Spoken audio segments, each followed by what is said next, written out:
Hola a todos, ¿cómo están? Bienvenidos a la capacitación del mes de febrero 2026. Yo soy la doctora Adriana Vallejo y es un gusto que nos acompañen el día de hoy para dar inicio a esta sesión que seguramente será de mucho interés para todos nosotros. Bueno, antes de comenzar, platicarles qué son estas capacitaciones. Pues son capacitaciones que generamos junto con el Centro Mexicano Pro Bono y diversas firmas legales en este país para principalmente trabajar con emprendedores en el sector salud en fases tempranas que están comenzando con sus emprendimientos para madurarlos y sobre todo que tengan mucho éxito, ¿verdad? Y bueno, antes de comenzar, me gustaría dar la palabra a Fernanda López del Centro Mexicano Pro Bono, quien nos acompaña el día de hoy para platicarles un poco de qué es este centro. Muchísimas gracias, Adriana. Gracias a todas y todos quienes nos acompañan. También agradecerle a las abogadas Daniela y Karen de la firma Canicho por sumarse a esta capacitación como facilitadoras, compartiendo su tiempo y su conocimiento en esta sesión.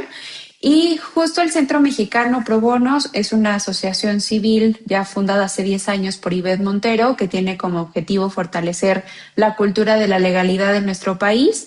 Esto a través de brindar asesoría jurídica, capacitaciones, generar guías y herramientas legales para favorecer a organizaciones de la sociedad civil, emprendedores sociales, personas dueñas de microempresa y en este caso a través de la vinculación con Hacking Health Monterrey, poder brindar este ciclo de capacitaciones a ustedes como emprendedores en el sector salud, que tengan pues toda la información relevante y a la mano de forma clara y a través de expertas como Daniela y Karen para que puedan tener esta información y fortalecer los emprendimientos que ustedes ya están impulsando. Entonces, esa es la labor del centro. Somos un puente entre quienes requieren asesoría jurídica y las personas que lo requieren. Esto gracias a las y los voluntarios, abogadas y abogados que comparten, pues como les decía, su conocimiento y su tiempo para poder fortalecer estas acciones siempre en beneficio del bien social.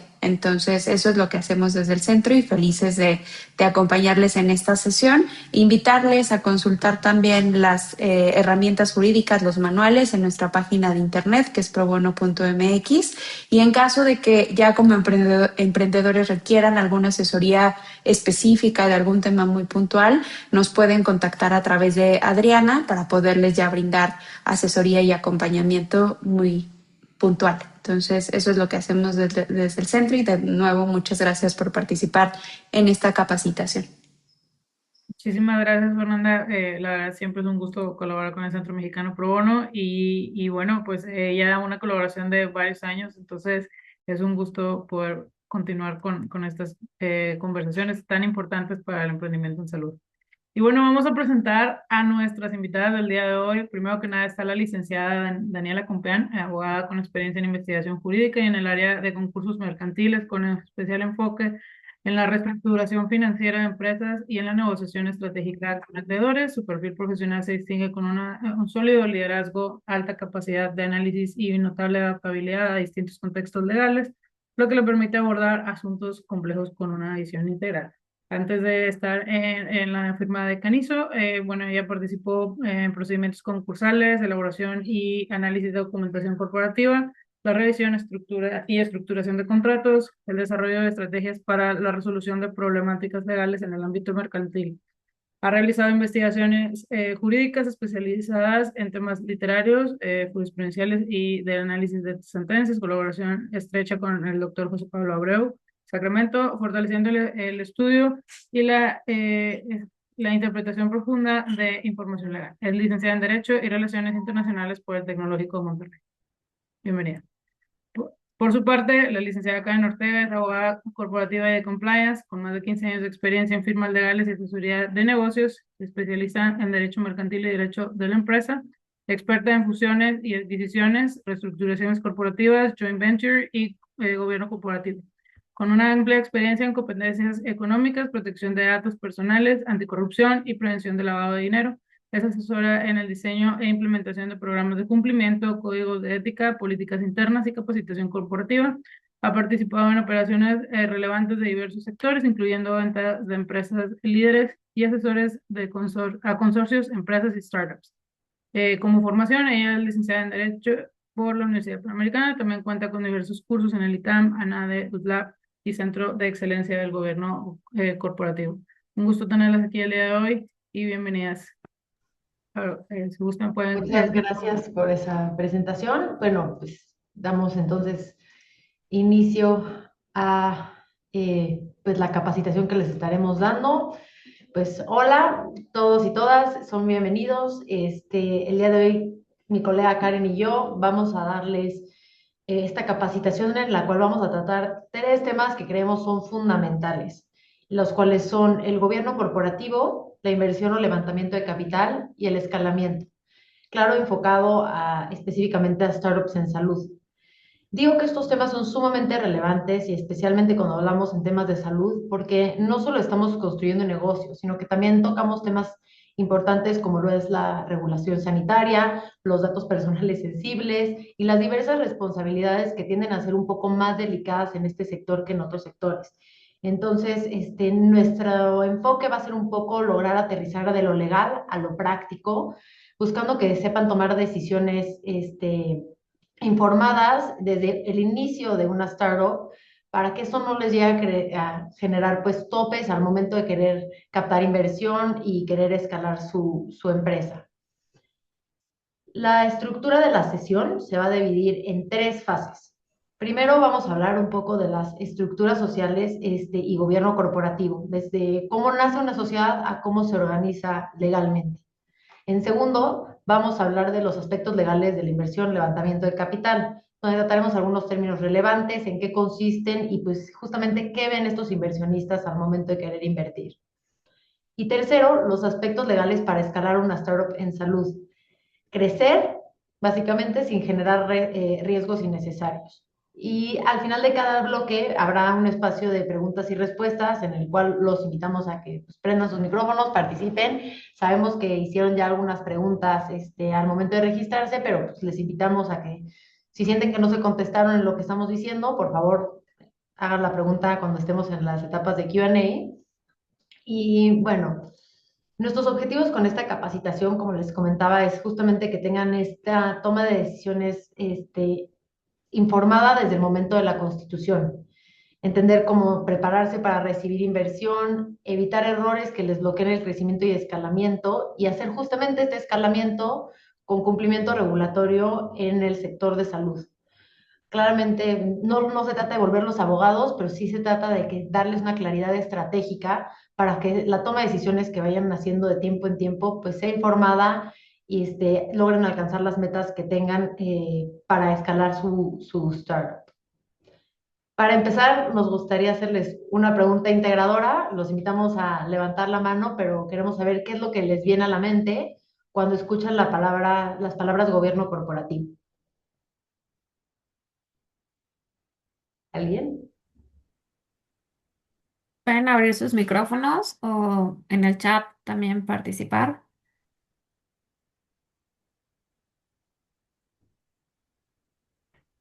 Bueno, si alguien quiere abrir el micrófono, con gusto puedo hacerlo.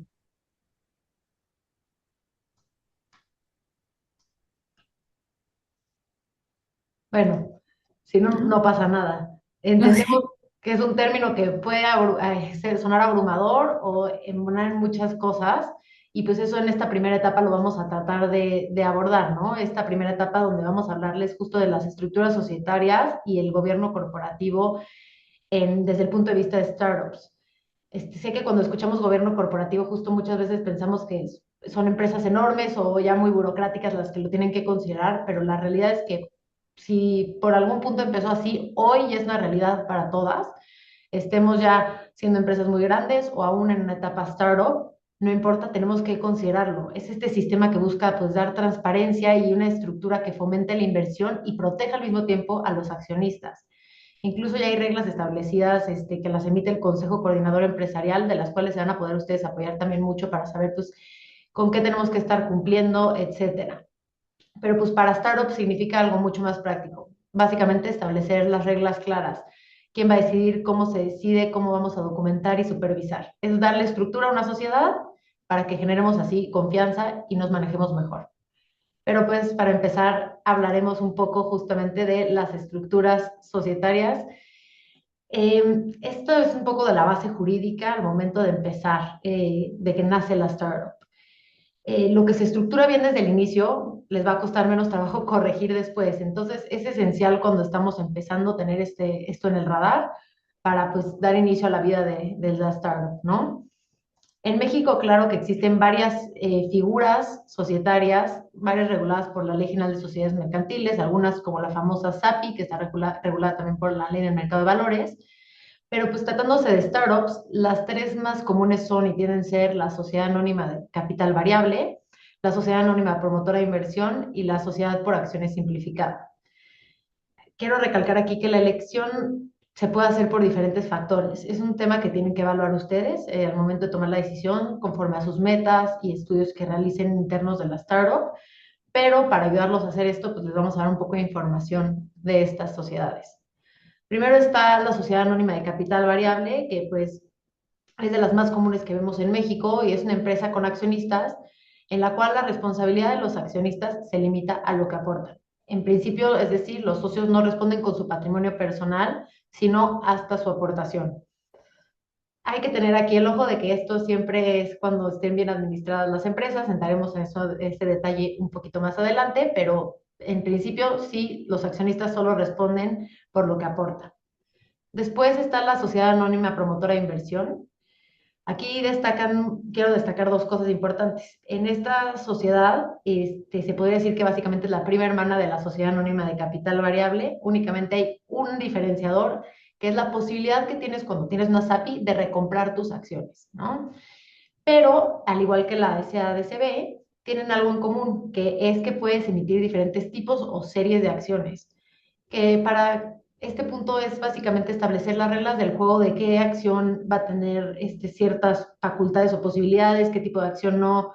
Karen creo que lo va a comentar también un poco más adelante, pero pues pueden haber derechos de preferencia, etcétera. Entonces estableces las reglas del juego un poco más. Pero la diferenciadora entre la sociedad anónima de capital variable y la sociedad anónima promotora de inversión es justamente esta posibilidad de recomprar las acciones. Y finalmente, la sociedad por acciones simplificada. Esta sociedad es básicamente conocida por ser una forma rápida y sencilla para iniciar tu negocio. ¿Por qué lo decimos así? Porque cuando hablamos de la sociedad anónima o la SAPI, tienes que ir ante notario, de hacer tus estatutos y todo esto, registrarlo ante el Registro Público de Comercio, pasar por estos pasos burocráticos.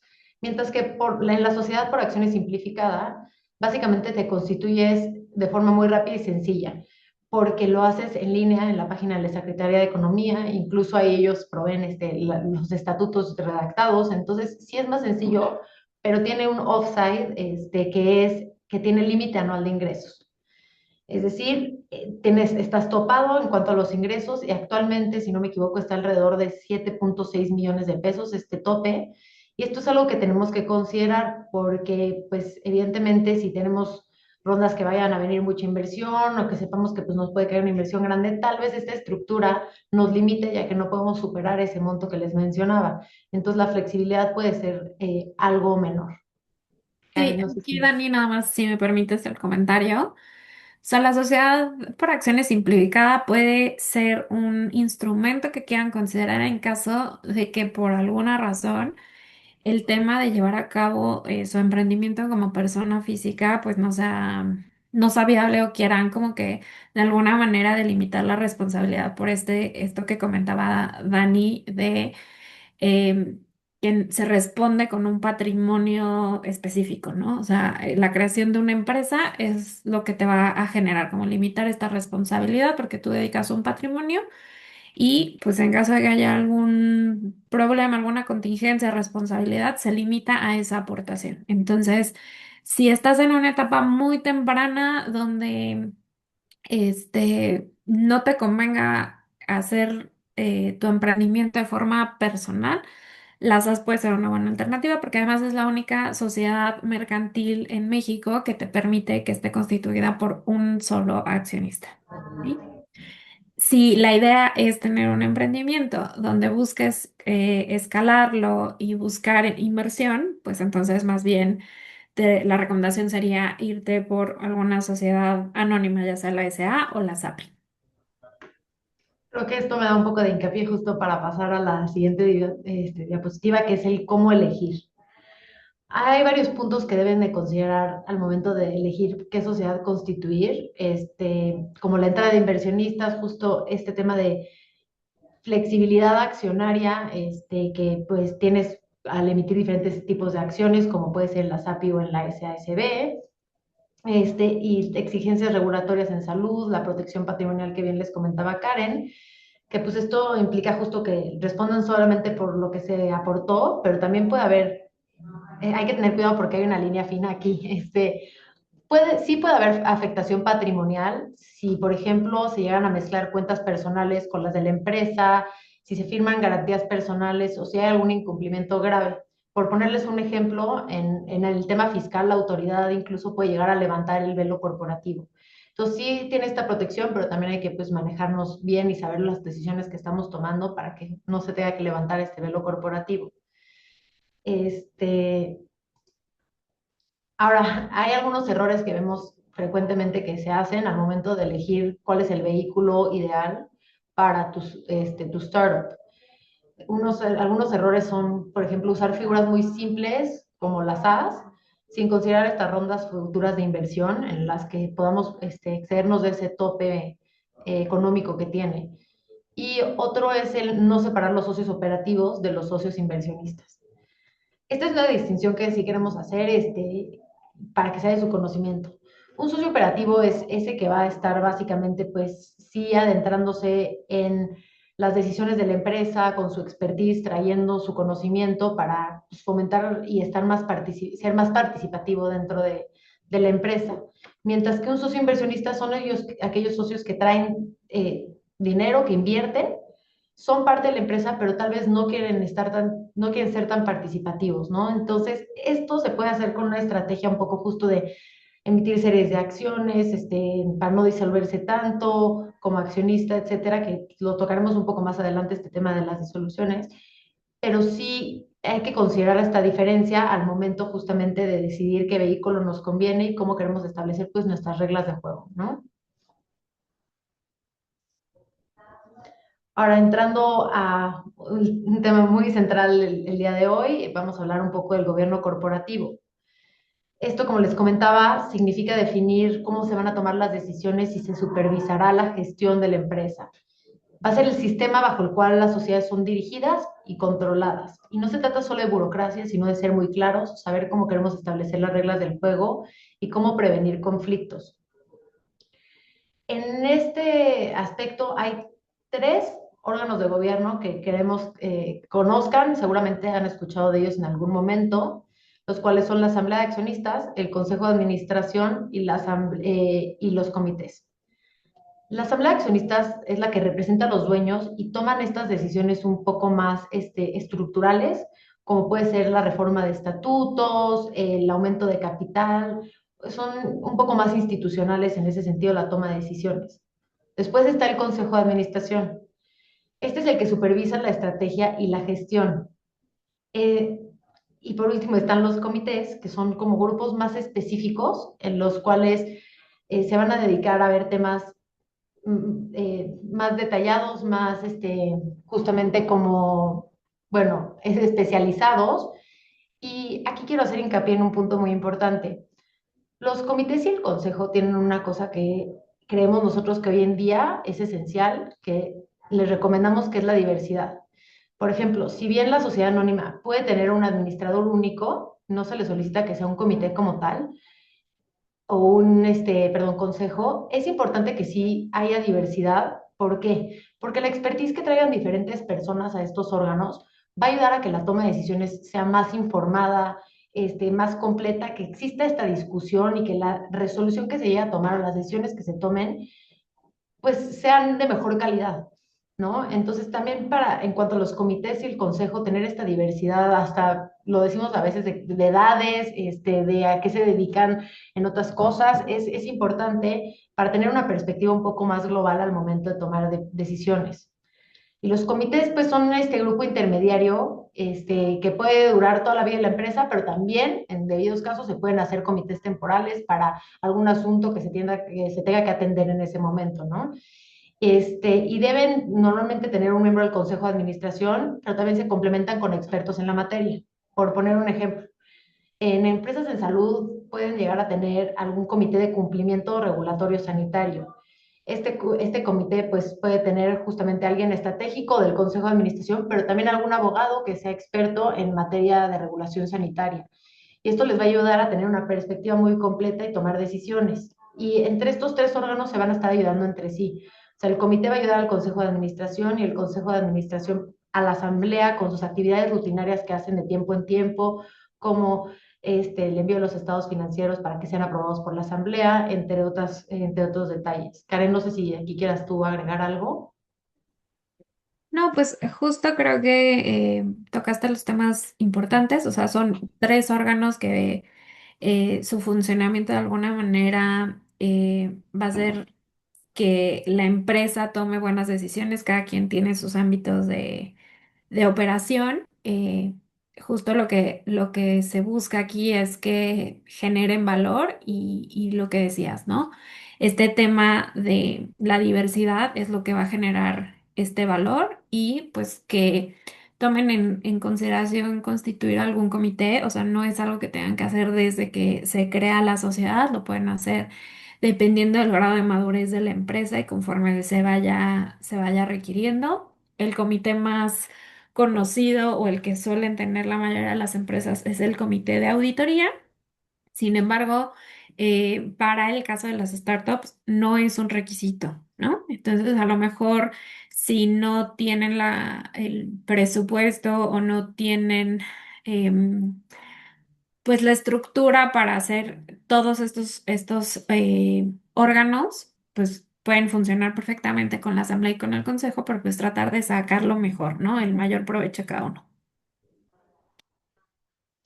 Y eso también pues, nos lleva un poco a, creo que, un tema central, el gobierno corporativo para las startups.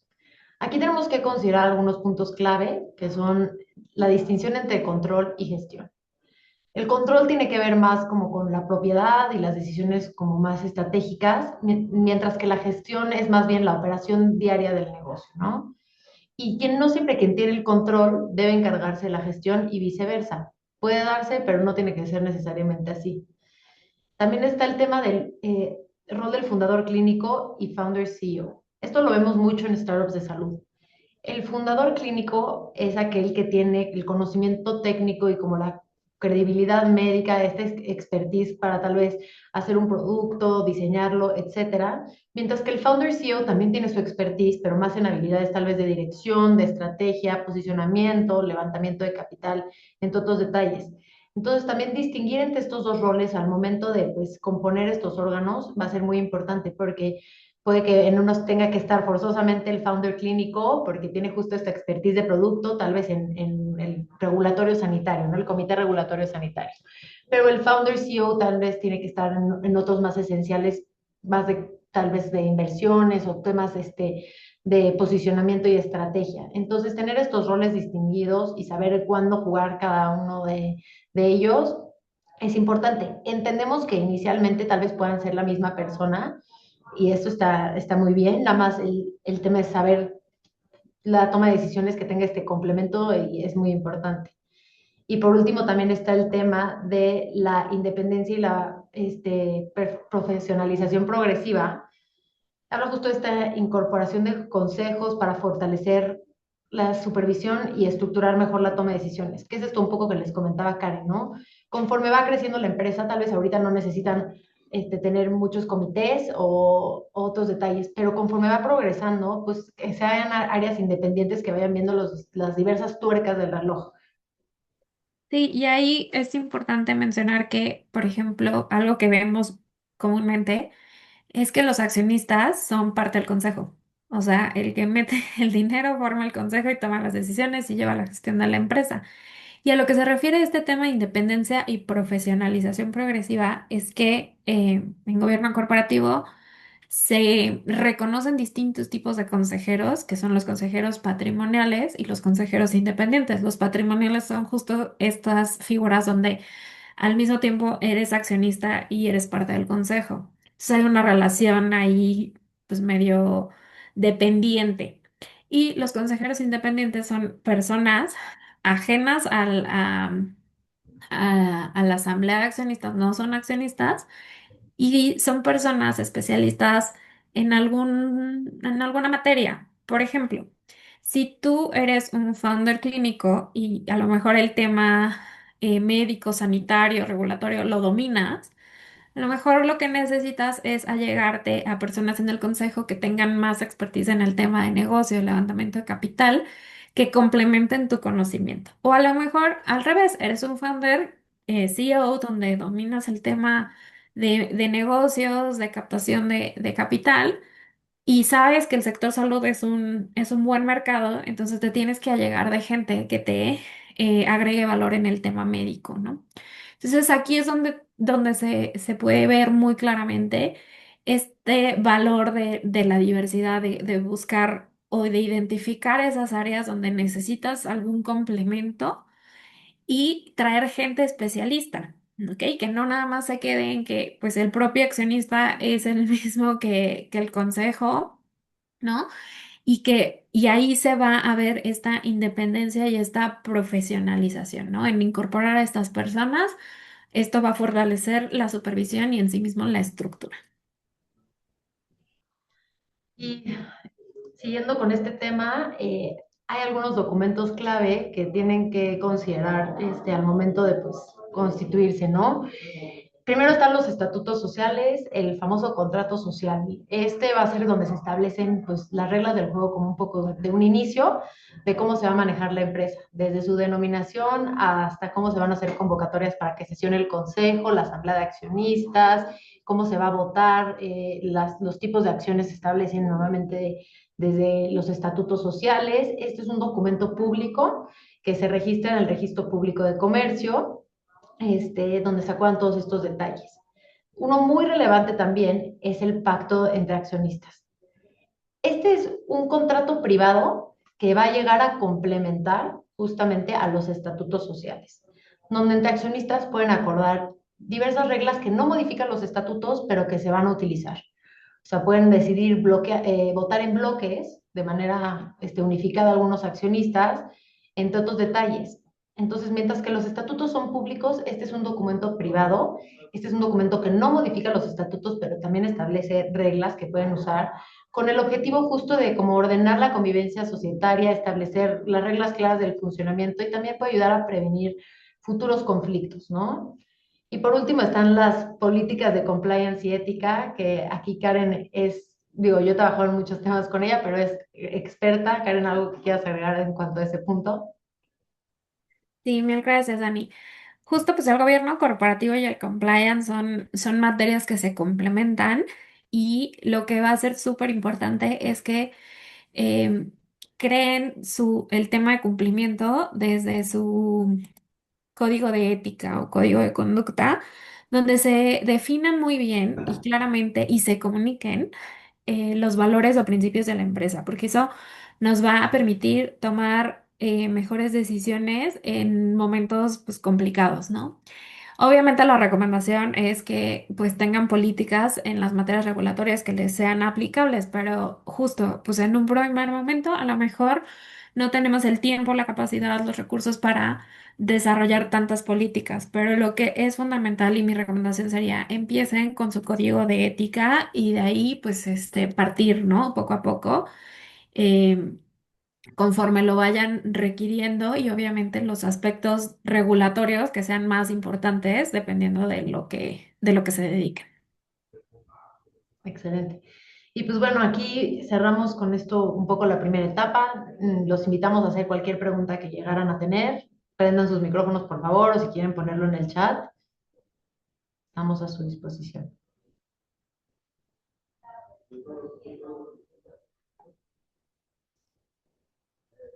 Muchas gracias. No sé si tengan alguna duda, alguna pregunta de los asistentes. Todo bien. Pues bueno, le cedo la palabra entonces a Karen para esta siguiente etapa.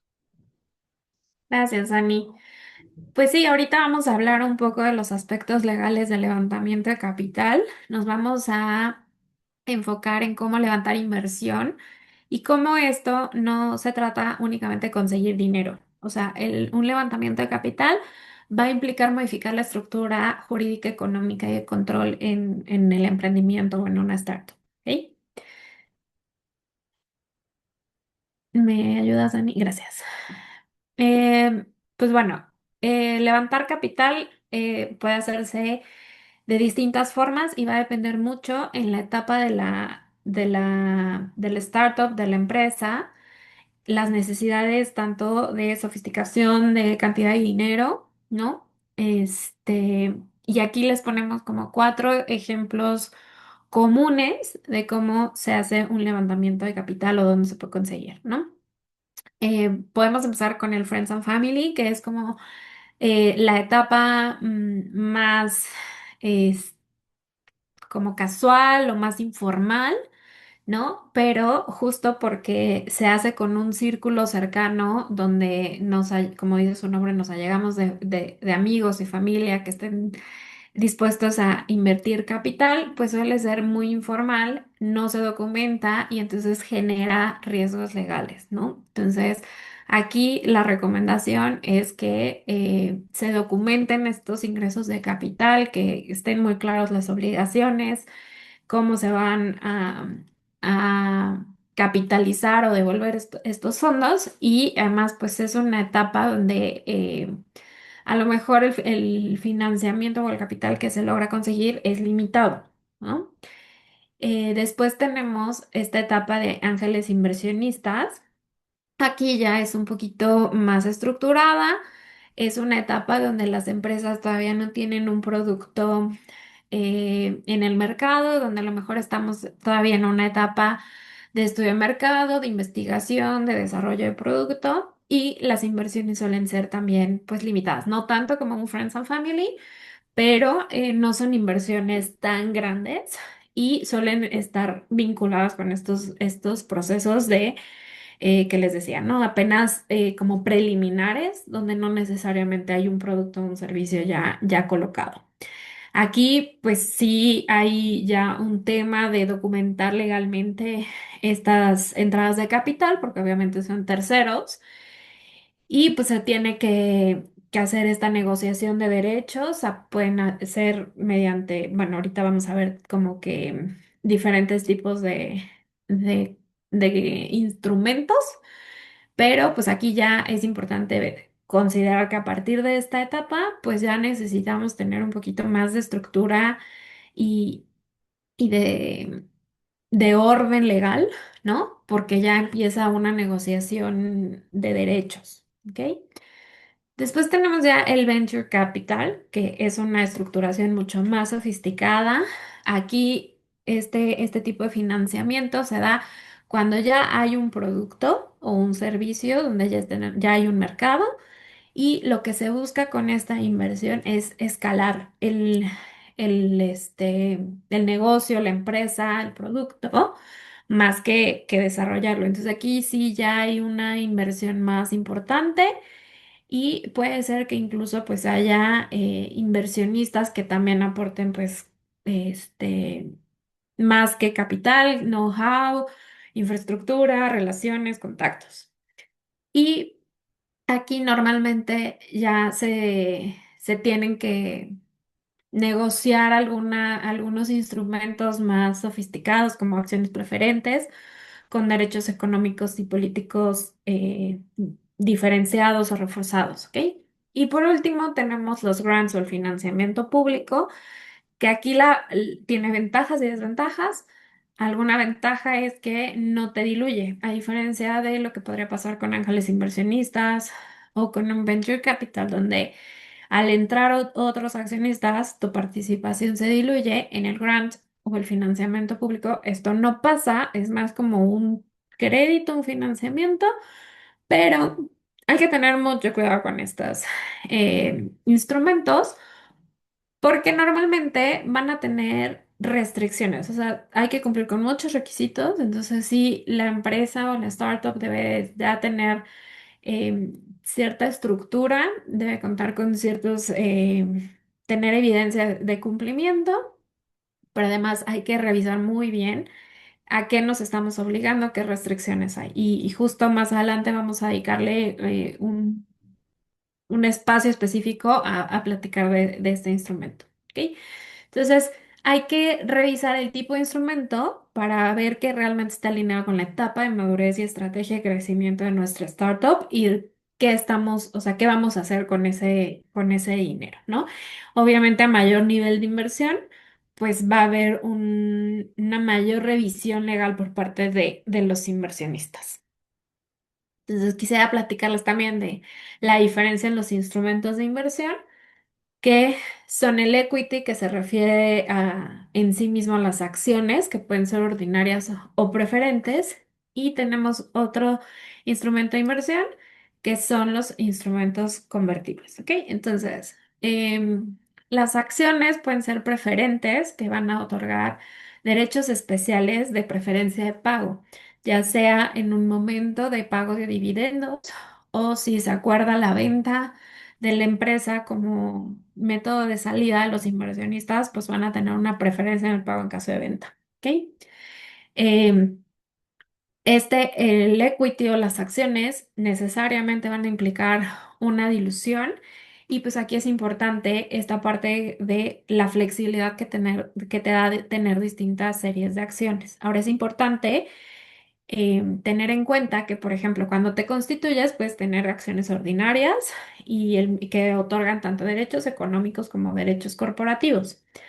Una vez que empiezas con el levantamiento de capital y con esta negociación en cuanto al tema de control, de dilución, de otorgamiento de derechos de preferencia, entonces hay que crear estas series de acciones que obviamente no van a estar creadas desde el inicio porque no las necesitabas y porque no sabes, o sea, no has negociado con un inversionista respecto a qué derechos les vas a otorgar. Pero es importante saber que una vez que esta negociación se haya llevado a cabo, hay que reformar tus estatutos porque estas distintas series de acciones tienen que estar en estatutos y debe de venir muy claro qué tipo de derechos o qué tipo de restricciones o preferencias otorgan cada serie de acciones, ¿ok? Y pues los instrumentos convertibles pueden ser estas notas convertibles, que son instrumentos que primero funcionan como deuda y después se convierten en acciones. Las ventajas que te dan es que es más rápido y hay menor negociación inicial. ¿Por qué? Porque en principio celebras un contrato a crédito, ¿ok? Y se maneja como deuda. ¿Ok? Entonces no necesitas tener esta reforma de estatutos, no necesitas tener una revisión previa que más adelante vamos a hablar de las implicaciones de los due diligence. Entonces, consigues a alguien que te dé un préstamo y estableces un periodo de tiempo para que el acreedor decida si quiere que le pagues el préstamo o como su nombre lo dice, o si quiere convertir esa deuda en acciones. Y entonces en este plazo, pues tanto la empresa como el acreedor puede ir revisando o puede ir evaluando la conveniencia de convertir eventualmente su deuda en acciones. Normalmente la elección está en el acreedor, quien va a decidir si quiere pues el pago de la deuda o si ya prefiere mantenerse en la sociedad como accionista. ¿Ok? Esto te puede generar ahí un poquito de desequilibrio si no tienes un buen registro y control de cómo están tus acciones, porque pues en inicio no te mueve tu estructura accionaria, pero eventualmente podría hacerlo. Entonces aquí va a ser especialmente importante llevar un buen control y un buen registro, ¿ok? Y bueno, pues se definen derechos económicos y políticos cada vez que hay una inversión, ¿no? Entonces el control es fundamental. ¿Me ayudas, Dani? Gracias. Entonces, al respecto, creo que es relevante platicarles de esto que se llama un cap table y que implica la dilución. Básicamente, un cap table es literalmente una tabla que muestra quién posee qué porcentaje de la empresa. Generalmente, pues es una hoja de cálculo, puede tener un formato, bueno, puede cambiar el formato dependiendo de la empresa, pero la finalidad es detallar la estructura de propiedad de una empresa. O sea, van a registrar quiénes son los accionistas, cuántas acciones tiene cada uno, qué tipo de acciones tiene, qué porcentaje de participación representa. Entonces, va a ser una herramienta de estrategia, pero es importante mencionar que no sustituye los libros corporativos formales. No sé si estén familiarizados, pero las sociedades en México deben de tener ciertos libros corporativos, forman parte de la contabilidad, es obligatorio contar con ellos. Y entre estos libros tenemos un registro de acciones y un registro de variaciones de capital.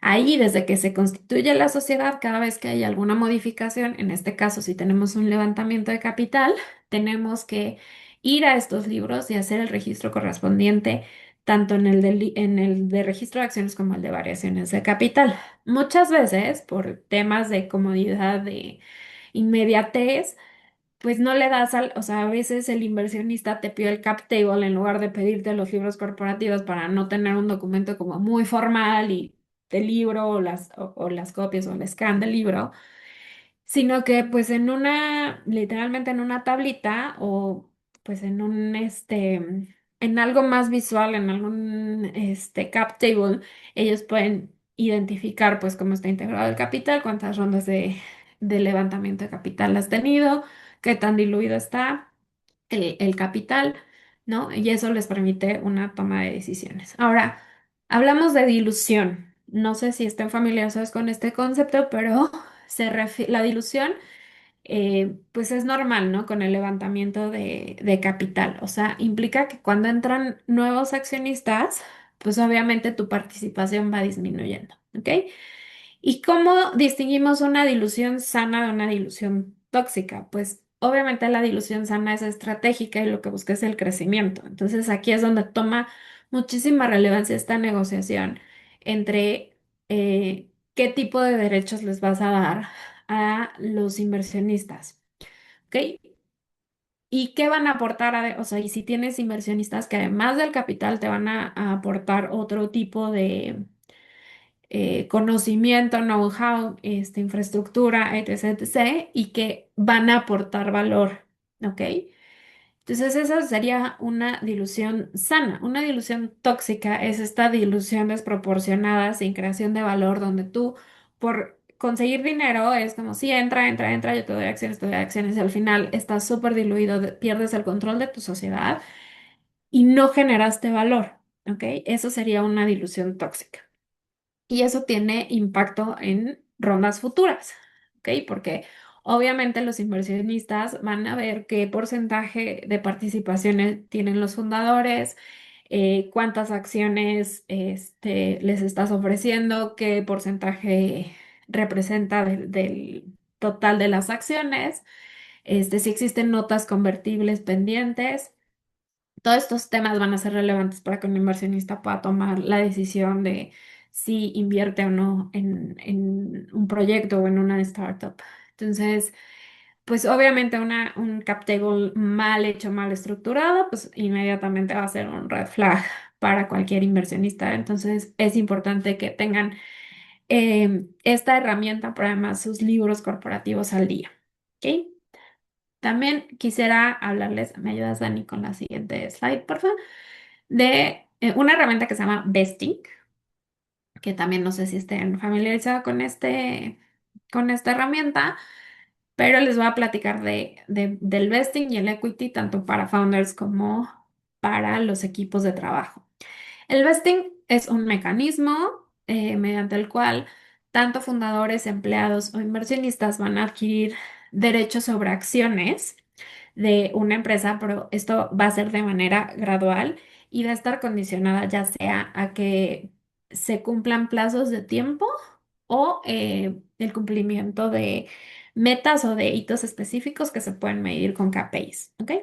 Entonces, esto va a funcionar como una herramienta de retención de talento y va a generar, o lo que se espera, es que genere compromiso por parte tanto de los fundadores como del equipo de personas clave, ¿ok? Para que no abandonen el proyecto prematuramente y generar como un incentivo. Tenemos el vesting con Cliff, que el cliff se refiere a un periodo como de espera, por decirlo de alguna manera. Es común establecer como un periodo inicial que por lo general es de un año en el que no se entregan acciones, ¿ok? Y entonces si una persona se va durante este periodo cliff, no va a obtener ninguna acciones. Entonces el vesting, por ponerles un ejemplo, es tú das, si le ofreces a una persona clave, fundador o empleado, un vesting de 100 acciones con un periodo de 4 años, con un clip de un año. Entonces, durante el primer año no va a recibir nada de acciones.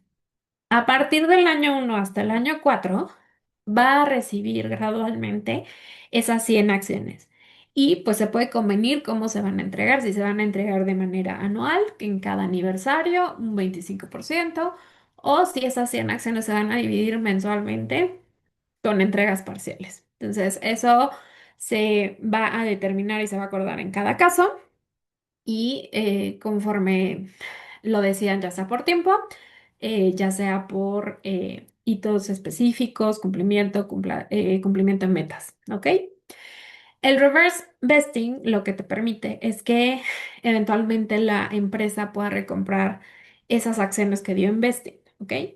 Y esto se puede dar en caso de que alguien salga, ¿no? De la empresa. Entonces, todos estos son herramientas, mecanismos que se tienen que adecuar dependiendo de las necesidades o lo que se busque, el resultado que se busque obtener.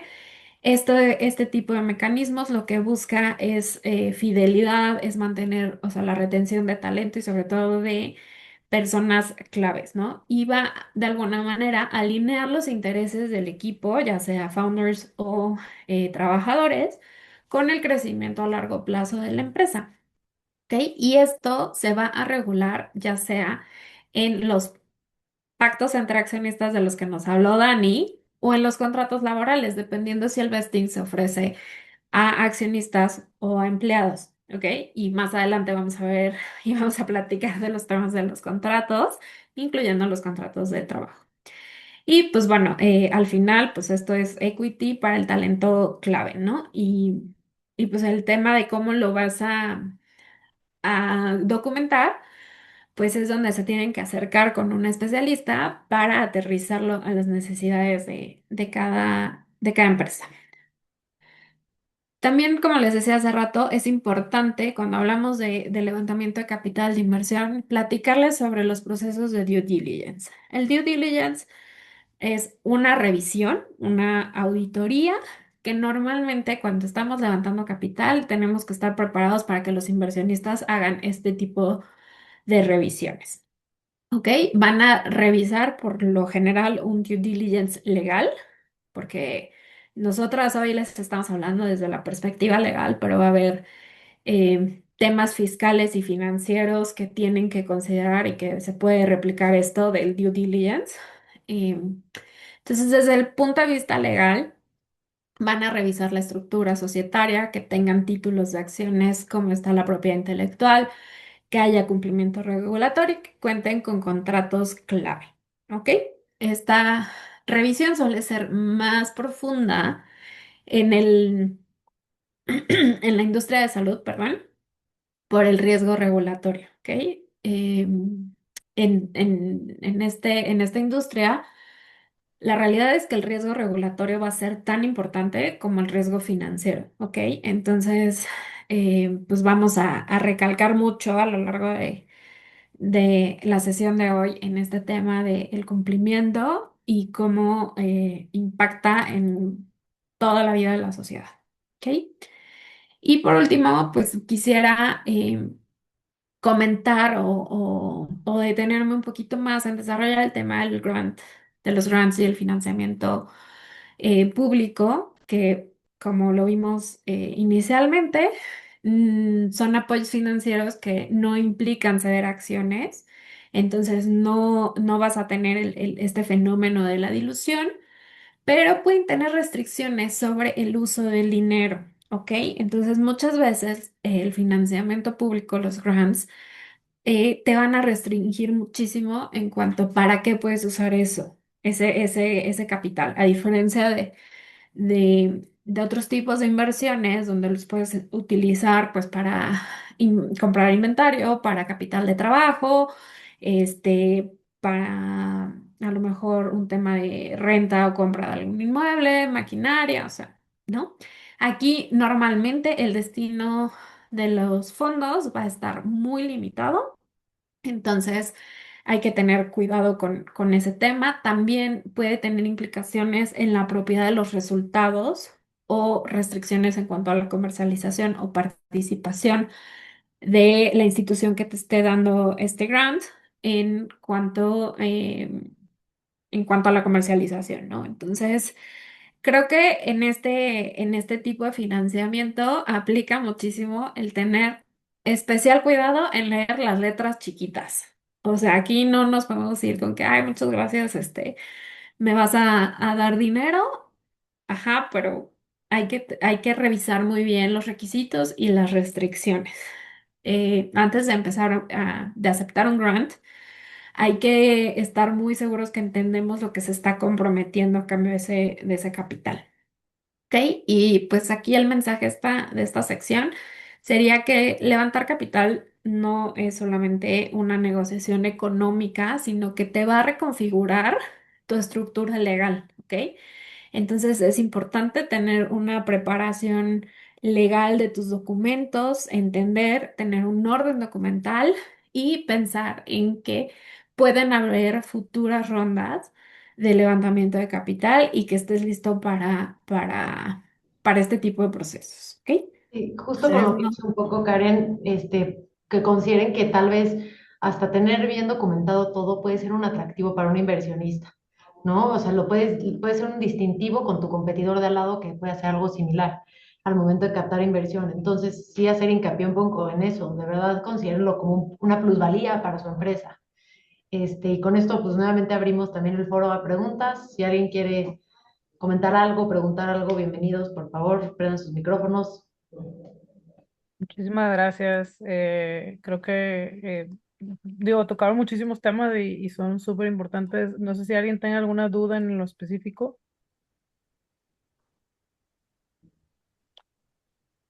Eh, yo quisiera comentarte, ¿qué pasa? Digo, y en el entendido es que muchas veces sucede que se tiene capital extranjero y algunas veces es nacional. Ahí, aquí, ¿cómo funciona? ¿Qué medidas deberíamos de tener como precaución?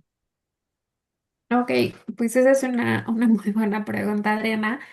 Justo en México tenemos una ley de inversión extranjera y justo en los estatutos, empezando por ahí, lo que decía Dani en su exposición, ¿no? Desde los documentos que tenemos que tener muy en cuenta, muy presentes, los estatutos deben de prever la posibilidad de tener inversión extranjera. O sea, aquí en México tenemos es como dos posibles regímenes, que puede ser aceptar inversión extranjera o no aceptar inversión extranjera. Entonces, estos estatutos lo deben de prever, lo deben de aceptar.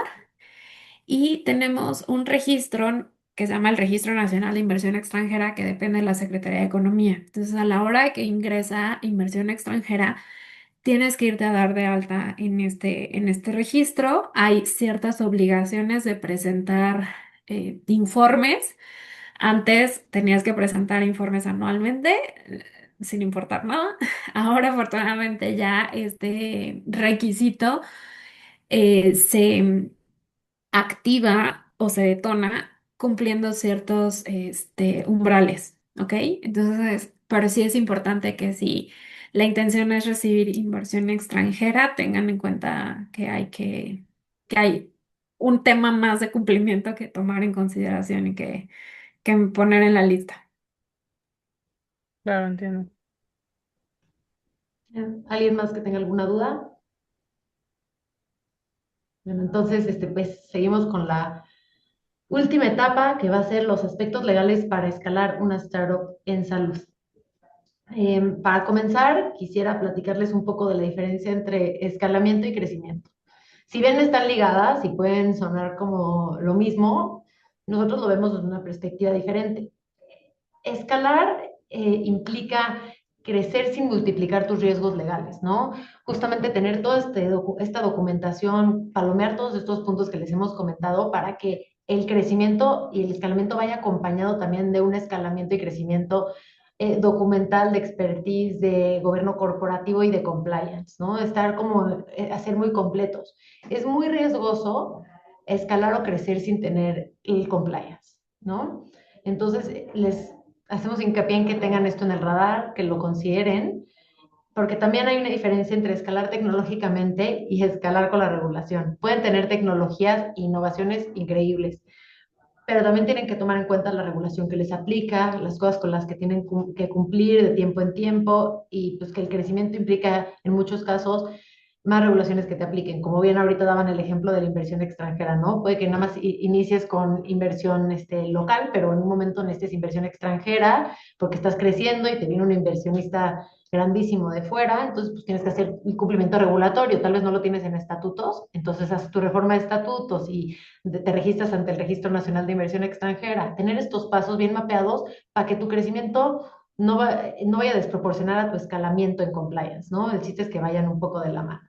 Justo, y ahí abonando a lo que dice Dani, o sea, no quieres que el crecer implique riesgos, ¿no? Porque al final, si creces sin cumplimiento, pues te puede frenar el negocio. O sea, a lo mejor sí traes, como dice Daniela, una tecnología padrísima, o estás vendiendo mucho más, o estás llegando a más gente, pero de repente si no tienes mapeado el tema de cumplimiento, pues ya tuviste una super multa o a lo mejor no obtuviste un permiso, una licencia o lo que sea y entonces vienen y te cierran el negocio. Entonces aquí creo que ese es el mensaje, ¿no? Mm. Exacto, y eso de multas, y tener bien planteado todo me lleva al siguiente punto, que creo que lo hemos tocado un poco a lo largo de la presentación, pero es importante que sepan que el marco regulatorio sanitario, dependiendo del modelo específico de tu empresa, va a hacer que puedan aplicar regulaciones diversas. O sea, si tu empresa justo está como aquí en los ejemplos que tenemos, si versa sobre dispositivos médicos, software como dispositivo médico, telemedicina, biotecnología, farma, health data, AI, venta de medicamentos, hay mil vertientes en el mercado de salud. Evidentemente te van a aplicar regulaciones diferentes, vas a tratar con autoridades diferentes porque la regulación en materia de salud es extensa y muy particular. Incluso existen las normas oficiales mexicanas que se emiten para casos muy específicos, donde también te pueden imponer multas, pueden tener ciertos detalles a los que te tienes que acotar.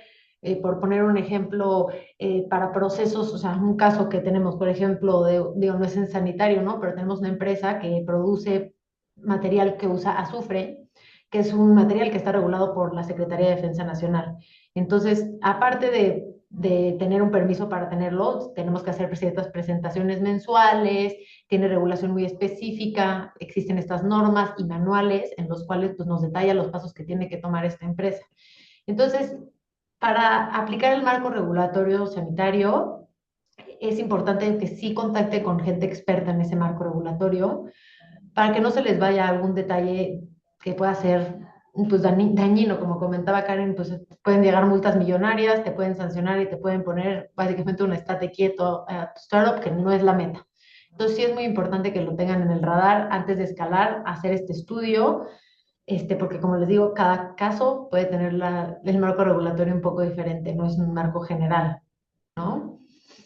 Después sentamos otro tema muy particular, en especial cuando hablamos del sector salud, ya que en el sector salud tienden a tratar datos personales que son sensibles, implican mayor responsabilidades y mayores riesgos, ¿no? Entonces, aquí es muy, muy importante que tengan en el radar que si van a estar tratando con datos personales y datos sensibles, sepan cómo los van a estar manejando, ¿no? Tengan bien establecidos, pues, estas medidas de seguridad, tengan sus avisos de privacidad para que obtengan también el consentimiento de la persona que les va a estar entregando estos datos. Consideren que si en algún momento, pues, van a hacer transferencias, o ustedes incluso reciben una transferencia que esté bien documentado, ¿no? Se le tiene que decir por qué se va a hacer, que estos contratos de transferencia traigan bien establecidas las reglas de cómo se van a enviar estos datos, para qué los van a estar usando, tener el consentimiento en todo momento. Y por último, un punto muy importante en datos personales, que creo que tal vez está en la mente de varios, es la inteligencia artificial. Es una realidad que ya se está utilizando inteligencia artificial para pues, el manejo de los datos. Esto es una materia que aquí en México aún no está regulada, pero es importante que sepan que hay regulación internacional que ustedes pueden utilizar como guía para ustedes internamente regular, por ejemplo, el tratamiento de datos con inteligencia artificial. ¿Por qué digo esto? Porque muchas veces no sabemos qué pasa en esta caja negra de la inteligencia artificial y cómo se está manejando la información, pero tú como empresa te tienes que resguardar las espaldas para evitar cualquier tipo de riesgo. Entonces, por ejemplo, en Europa ya han emitido regulación respecto al uso de la inteligencia artificial y a veces nosotros recomendamos regularte lo más posible, ¿no? Tomar esas reglas internacionales para tú tener algo interno y que en el momento que surja una regulación mexicana, pues tú ya estés un paso adelante que tal vez los demás, ¿no? Y también es, creo, un distintivo, como bien mencionaba, pues tener más detalle esto al momento de un due diligence, pues sí tenemos esto y cuando manejamos inteligencia artificial, pero aquí está cómo lo hacemos, tenemos nuestros avisos de privacidad, tener esto, este englobe perfecto de pues, cómo están manejando los datos personales, porque pues, en salud evidentemente pueden tener historiales médicos que son datos sensibles, entonces sí les queremos hacer notar este punto y que lo tengan muy en el radar. Karen, no sé si aquí quieras tú agregar algo. No, pues creo que fue muy completo, simplemente compartir la reflexión que muchas veces el tema de protección de datos lo vinculamos con el tener un aviso de privacidad y ya, y nada más, pues sí, comentar que el cumplimiento en esta materia no se agota con el tema del aviso de privacidad, que sí dentro de el objeto de las startups hacen ensayos clínicos, es importante tener un consentimiento informado, el compartir datos personales, recomendamos tener algún contrato de transferencia y que justo como dices, ¿no? A lo mejor aquí en México no tenemos una regulación, pero hay buenas prácticas o hay alguna regulación internacional o en otras jurisdicciones que pues, son una buena guía que se pueden traducir a que la empresa genere políticas basándose en esas guías y ponga como su propio marco regulatorio de cumplimiento. Y eso, además de que, como bien lo dices, te va a preparar para que eventualmente si en México se emiten estas regulaciones, te va a dar un distintivo y un diferenciador en todos sentidos, ¿no? O sea, frente a tus inversionistas, frente a tus clientes, o sea, pongámonos del otro lado, ¿no? De si nosotros somos el consumidor, o sea, cuando nosotros somos consumidores, ¿qué preferimos? O sea, a una empresa que vemos que está comprometida con el cuidado de nuestra información o una empresa que le da lo mismo dónde están, mis datos y cómo se usan, ¿no? Exactamente. Y esto justamente de la aplicación de regulaciones internacionales para casos como protección de datos es importantísimo porque pues obviamente la regulación se tarda en salir, ¿no? Entonces, mientras más preparados estemos cuando llegue, mejor nos va a ir y más fácil va a ser subir ese escalón, ¿no? Básicamente sentar el piso para que el escalamiento de la empresa no solo sea fundado en una cosa, sino en muchas, ¿no? Bueno, pasando al siguiente tema, hablaremos un poco de la propiedad intelectual. La propiedad intelectual es básico para poderte darte a conocer. Es un tema súper importante que tienen que tener en el radar desde que inicia la empresa.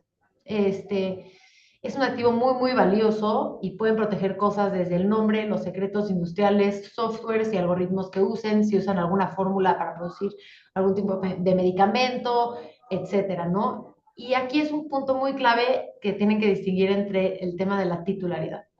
Si vamos a registrar el nombre, la titularidad que esté claramente definida entre founders, la sociedad, es decir, bajo quién va a estar registrado, quién va a ser el dueño. También considerar si se van a otorgar licencias de uso y un punto muy importante que es el impacto en precios de transferencia. Karen, Sí, aquí, por ejemplo, lo que dice Daniel es fundamental de cómo vamos a decidir quién va a registrar qué. O sea, la marca al final del día es lo que nos va a posicionar. Y si deciden que una persona física accionista sea el titular de la marca, implicará que deberá darle una licencia a la empresa para que pueda utilizar esa marca.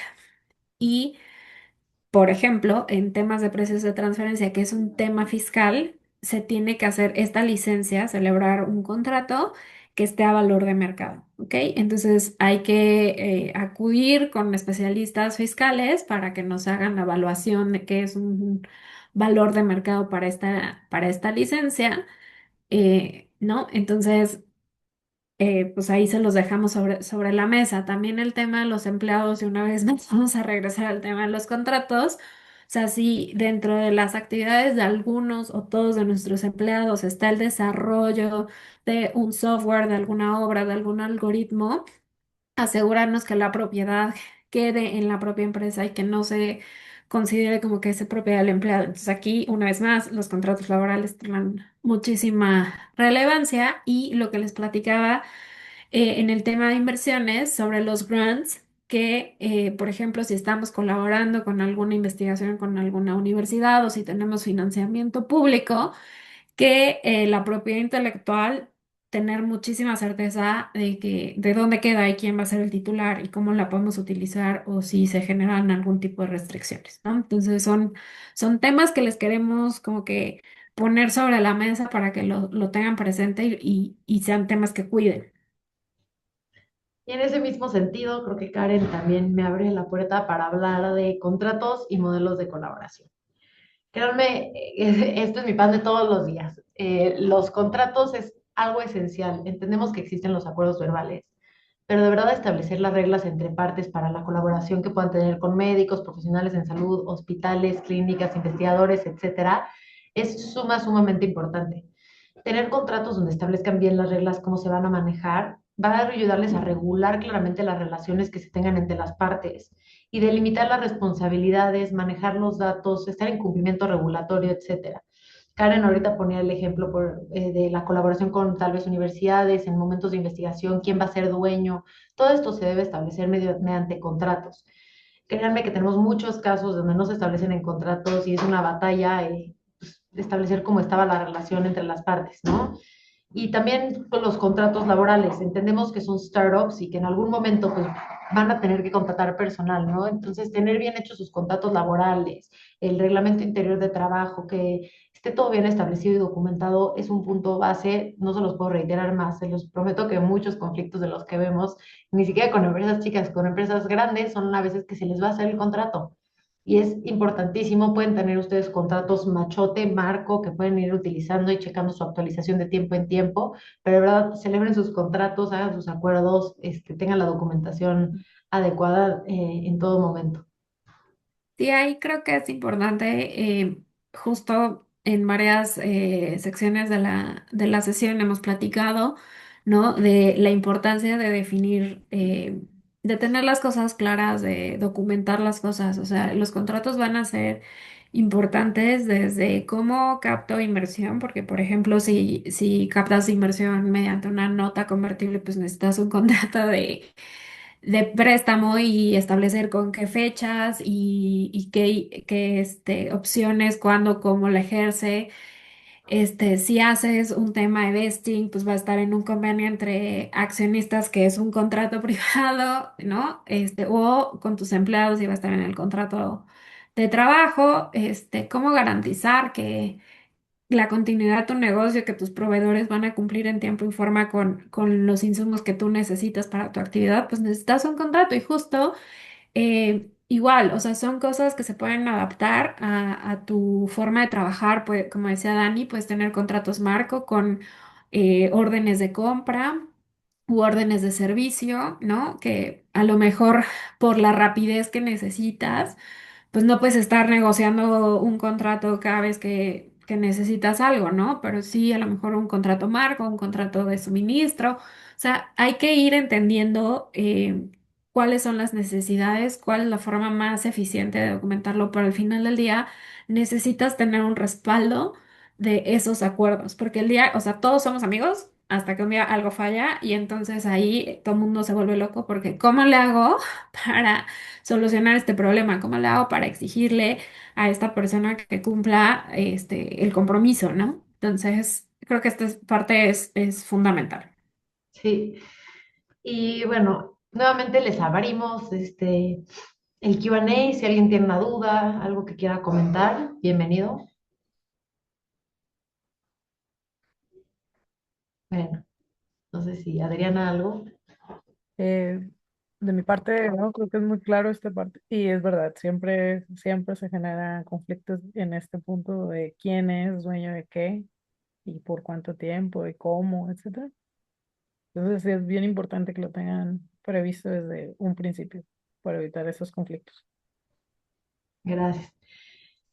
Y pues bueno, para cerrar, entendemos que puede ser un tema que suena muy abrumador, pero de verdad, para la continuidad de un negocio es importante establecer bien nuestro piso para poder ir subiendo los escalones y dar el escalamiento que necesitan. No solo se trata de crecer rápido, sino de crecer bien, y para hacer esto el gobierno corporativo de verdad sí les va a hacer mucho la diferencia.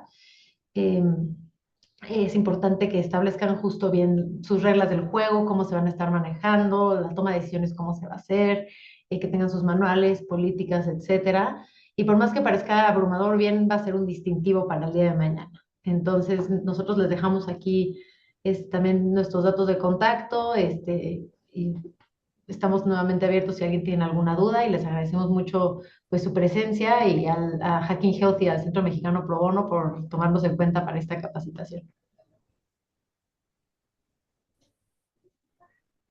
Muchísimas gracias, Daniela, Karen, por la sesión, también a las y los emprendedores que se sumaron a la sesión.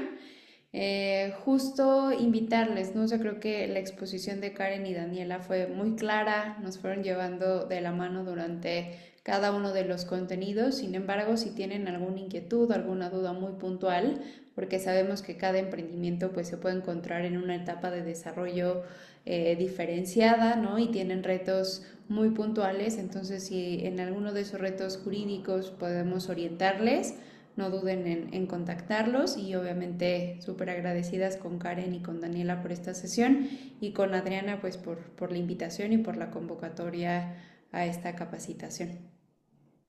Muchas gracias, Fer, Adri, y a todos los asistentes.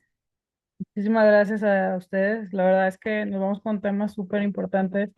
Me gustaría comentarles a todos los que estuvieron aquí en la sesión, creo que es algo importante que lo repitan con su equipo, que revisen cada uno de estos puntos y se preparen de la mejor forma para los siguientes escenarios que tengan en un futuro para poder crecer su startup, su emprendimiento. Es súper importante. Entonces, muchísimas gracias a ambas por esta presentación. La verdad es que son puntos súper importantes para poder ir creciendo. Gracias, buen día. Buen día. Y bueno, antes de concluir, vamos a dar los avisos finales. Dame un segundo. Ok, bueno, comentarles el día de hoy para quienes estén en Monterrey, vamos a tener el meetup de construyendo calculadoras de riesgo con IA, como la ciencia de datos está transformando la salud. Y también vamos a celebrar el 10º aniversario de Hacking Health Monterrey. Entonces, quien desee asistir, vamos a reunirnos a las 8:15 en Metapatio. Entonces, ahí nos estaremos viendo. Les pedimos que por favor se registren por solicitud del espacio. También, de parte del Health Data Science Program, platicarles que en mayo se va a llevar a cabo la octava edición de la Health Data Week, nuestro congreso anual. Entonces, ya pueden registrarse y pueden conocer las convocatorias que se encuentran abiertas actualmente, así como también de los programas que tenemos abiertos y los próximos webinars que va a haber en relación al Health Data Science Program. Algunos eventos que vienen en los siguientes meses para que puedan asistir. Están en varias partes del mundo, entonces pueden aquí conocerlos. Y de igual forma, invitarlos a que nos sigan en redes sociales para que sepan acerca de los próximos eventos que tenemos y que, bueno, ustedes puedan asistir, claro está. Sin más, pues muchas gracias por la ponencia del día de hoy y nos estamos viendo en la siguiente edición. Cuídense mucho, que estén muy bien. Mil gracias, hasta luego. Gracias, buen día.